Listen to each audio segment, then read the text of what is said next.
Ms. Fernandez?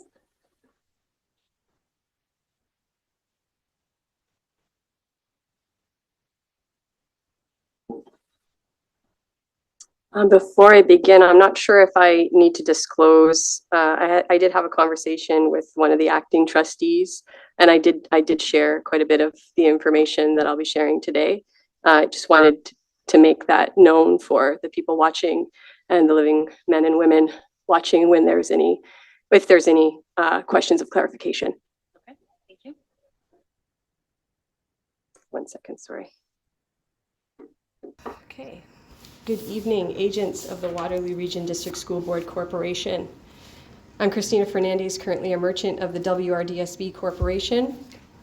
Sorry, I don't know if this is, I'm short. I was left reflecting on the happenings of the last meeting on October 16th and wonder if perhaps there is a miscomprehension of what the motions brought forward to the board are in fact about. After all, we are parents communicating dissatisfaction and non-consent to sexualized content to the minors with no reference to particular sexual orientation. In fact, the examples brought up to this board have been heterosexual content. The passage read that made international news and then led to an open letter was of heterosexual content. And the passage that was even more apparent and sent to all of you for review was of heterosexual content. Yet we have multiple WRDSB Corp agents and delegations connecting the issue of sexualized content to individuals labeled as 2S LGBTQIA+. In fact, all of the opposing arguments that are, of the materials in question are that in order for children to see themselves in literature, in order for them to learn and to feel included, which is, I believe, a whole other discussion, to be honest, but let's keep on a very critical question here. Does any child see themselves in sexually explicit content? Is this where anyone holds their identity?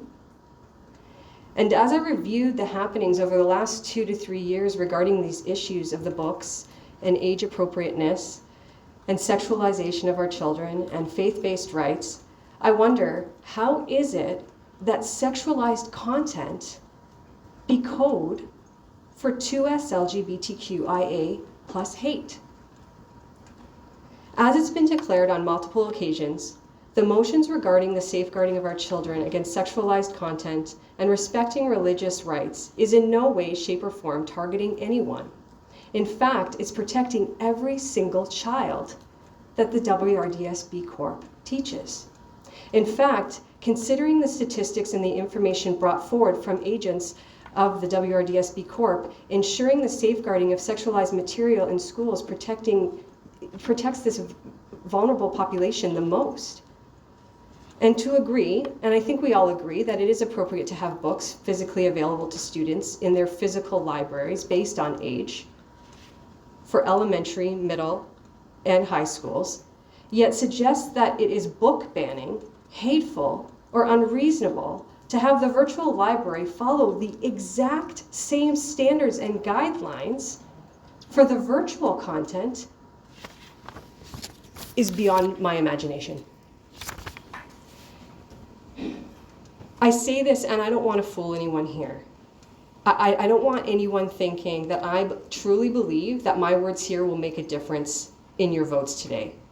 As I've stated before, I know very well that the decisions in the system have been made prior to any discussions or meetings.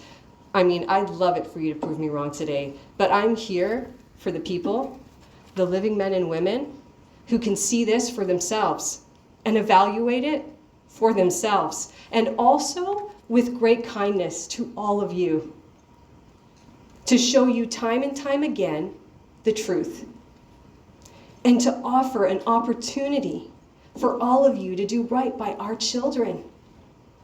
And so again, as stated 2 weeks ago, I shall continue to accept this contract set forth with the WRDSB Corp under the conditions, including but not limited to, that you are able to prove that it is not causing harm to suggest that parents bringing forth these issues surrounding sexualized content is in fact code, or I quote, veiled attempts to target 2S LGBTQIA plus children and families. Our school community has been torn apart.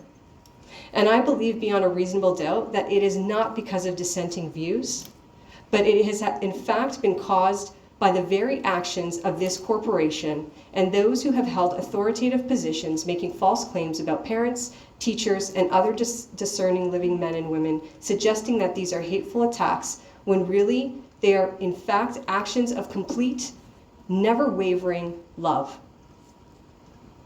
When living men and living women express their non-consent regarding AP 1235, where it states that teachers and other agents of the WRDSB CORP are to keep secret the identity of a child from their own parents, the defense of the policy was that there are some bad parents out there. Bad parents that could be dangerous to students that identify as anything other than how they identify at home. The parents standing here before you are not here to defend nor protect bad parents. And so our counter to that defense is that there is already a policy in place to protect children from dangerous parents, which we want you to use to protect children. In fact, we had a constituent share an incredibly powerful delegation on this topic. Yet when Trustee Watson proposes that Policy 1012 under 1.5 be revised to more accurately reflect 3.1 concerning the exception of competing rights, the motion is called to question and voted against with no debate, with one agent explaining that we already have a policy for that. This after knowing firsthand of lived experiences from families who make reasonable requests, such as simply not participating in activities that go against their creed or faith-based views, only to have agents of the Waterloo Region District School Board Corp respond with messages, and I quote, "You do have the right to say no to have your child participate in any school-related activities, but our policy 1012, section 3.4, would not apply in this instance to provide a formal accommodation, and the request would not be accepted." Agents, we're paying attention now. You can't fly this stuff under the radar anymore. And as also stated on October 16th, 2023, I shall continue to accept the contract set forth with the WRDSB Corp under the conditions, including but not limited to, that those who have supported allowing sexually explicit content to minors would prove that doing so is safe for said minors.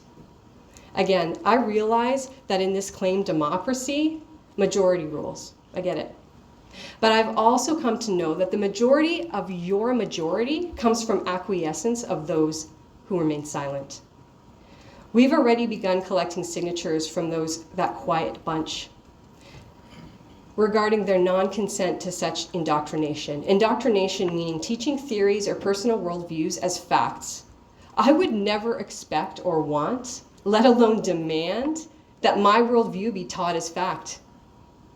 So why would I sit idle while you teach opposing worldviews that denounce just about every faith-practicing family's worldviews? How is this inclusion when so many families have been excluded? The public school system is meant to be here for we, the people. And as soon as it stops working for our children, parents are obligated to leave. The education our kids receive is fundamental, and parental primacy is a non-negotiable.